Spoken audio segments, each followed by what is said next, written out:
Tesla, Apple, Microsoft, Google, and Amazon are 5 companies leading innovation. And if you're interested in innovation, business, or simply making a ton of money in the stock market, stick around.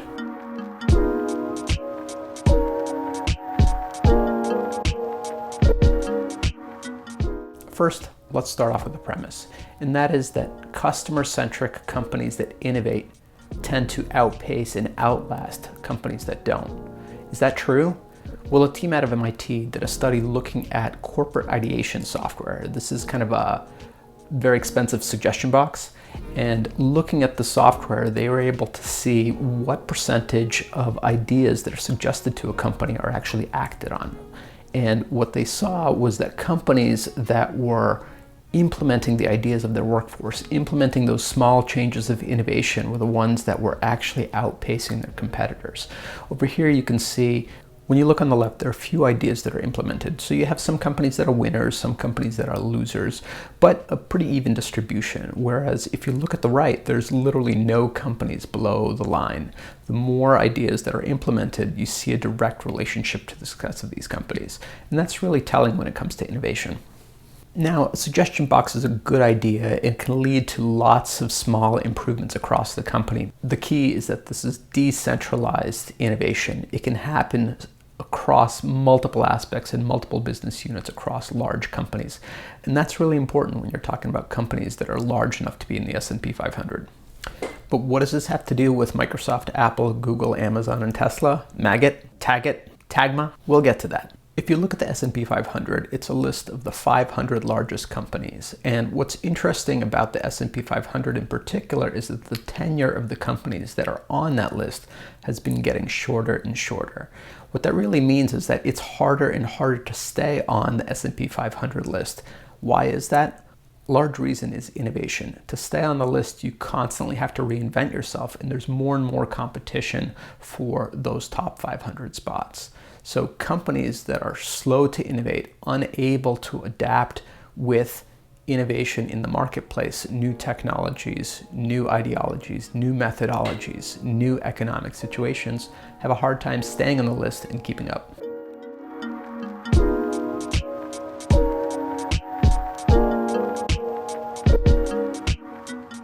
So to make it on the list, you need to be innovative, and to stay on the list, you need to reinvent yourself every few years to make sure that you continue to stay relevant.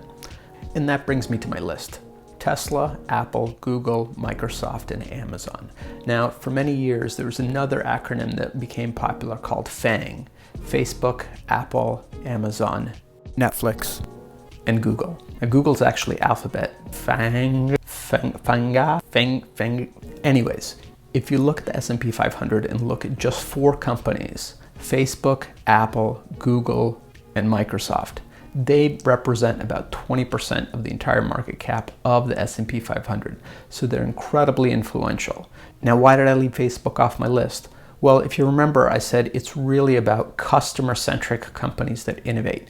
And if you look at Facebook's Net Promoter Score, they're not particularly customer-centric. In fact, if you look at FAANG or my TAGMA stocks, Facebook is actually doing negative when it comes to Net Promoter Score. They're really not liked by their consumers, and that's really a problem for being customer-centric. I think it puts them at a significant disadvantage long-term because consumers are actively looking for an alternative or a way to switch. The fact that one doesn't exist gives them a long-term advantage, but they're constantly looking over their shoulder. And I think in the next 10 years, it definitely presents a threat. Now, don't get me wrong. I have friends at Facebook. There's lots of things to like about Facebook. Oculus is pretty cool. Instagram has its place. But Facebook isn't really a customer-centric company compared to some of the other companies, whether they're FAANG companies or TAGMA companies. Every other company really has a positive score and a positive relationship with consumers. And to be an innovator, I think that's really important. Okay, but what about Tesla? Tesla isn't even in the S&P 500. That's right, Tesla's not in the S&P 500, and that's because they haven't hit the maturity to have one additional criteria. You need 4 positive quarters of earnings to make it onto that list. Now, 2020 could be the year, but with CV19, it's really looking questionable. That being said, they're one of the global leaders in innovation, disrupting at least 2 major industries. If they were on the list, they'd be in the top 40 slot based on their size and market cap. And if you look at what they're doing in terms of innovation across both automotive sector, energy and solar, they're clearly a global innovator disrupting the market and poised for long-term success. And if you look at some of the companies that have been on the S&P 500 for many, many years, such as Ford, who's been on the list since the list was first introduced in 1957, there's a potential vulnerability. There's a large chance that Ford will be knocked off the list in the next 5-10 years, and Tesla will be added onto it. For the last 10 years, I've been trading stocks personally. I'm not an expert, I'm not giving you advice, but investing in innovative companies has made me a lot of money. And while lots of folks are down in the current market, I'm up over 70%. I believe that TAGMA and companies that really push innovation and push the forefront of technology and are customer-centric at their core will succeed not only for the next 10 years, but for the next 100. Thanks so much for listening. I'm Greg Raiz, and this is Half Ideas.